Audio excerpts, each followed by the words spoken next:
today's DIY, you need chains, jump rings, lobster clasps, ribbon, letters, E6000 glue, and spray paint.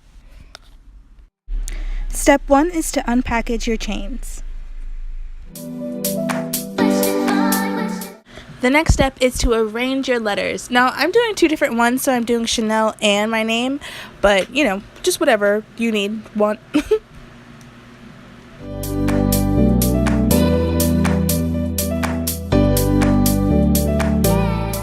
Alright, now it's time to whip that spray paint out, and we are just going to coat the letters.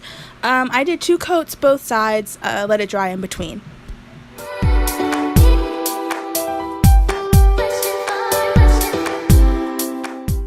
This next step was one of my favorite parts. I thought it turned out so good.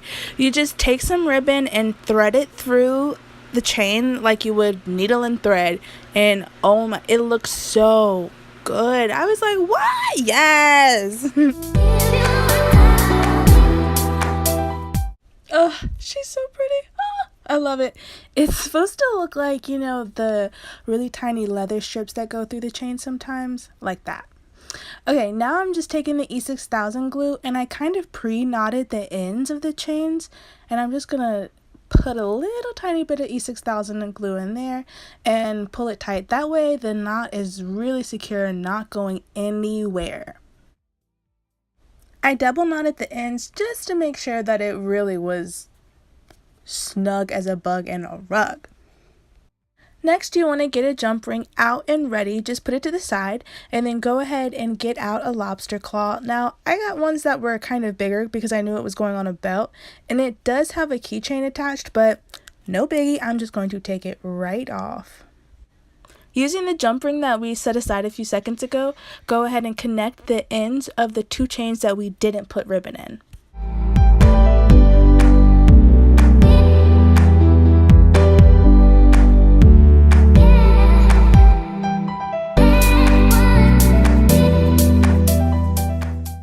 Now I'm going to go ahead and take the keychain off that I was talking about earlier. It takes 2 seconds, so no big deal at all.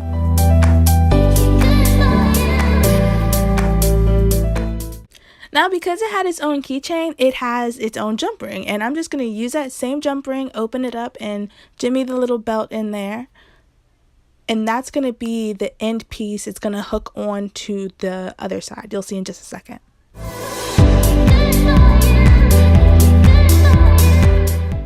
So now you should have a jump ring in the middle connecting 2 chains and a lobster clasp at the end.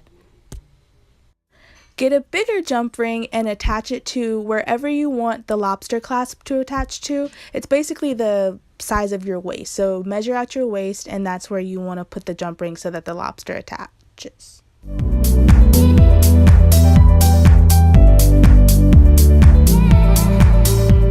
Using another large jump ring, attach the excess chain opposite from the lobster clasp so that it drapes in the front.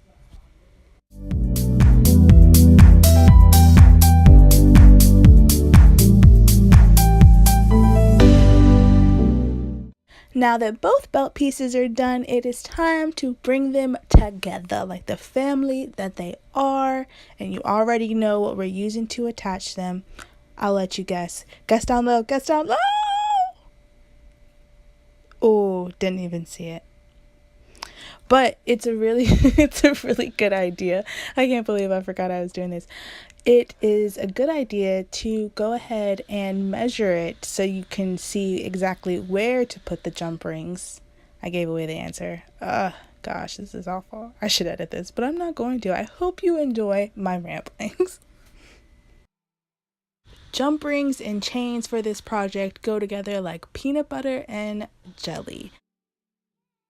And with this, you're attaching the ribbon chain to the non-ribbon chain. Ta-da! We're almost done, but it already looks so good. Honestly, you could wear it just like this. If you don't like the way the letters look or whatever, you can just stop right here and you still have a bomb chain belt. Go ahead and lay out 6 large jump rings. It's gonna be 1 for every letter, and then lay out the letters. This is how it's gonna be situated on the belt. Using E6000 glue, attach the jump rings to the back of the letters. Now with the ribbon, we only needed a dot, but with these, we're going to need to do a dollop because it needs to be really secure, so it needs a lot of glue on both sides and on top of the jump ring. Now, after a little trial and error, I discovered that the best way to do this was with multiple jump rings to take away the pressure off the jump rings that are directly glued to the letters, and just so that they have a little bit more of a flow. So I ended up using 2 large jump rings with a small jump ring in the middle. And like always, just gonna open up the jump ring, attach it to the belt, and then attach it to the smaller jump ring. And I did these every 2 notches, so 2 notches and then I would attach one. So I guess every 3. And this is the final step. Your belt is done. Now work it, fashion killer. You don't have to spend $1 million to look like $1 million. Bye. See you guys next time. Thanks for watching. Don't forget to like, comment, and subscribe.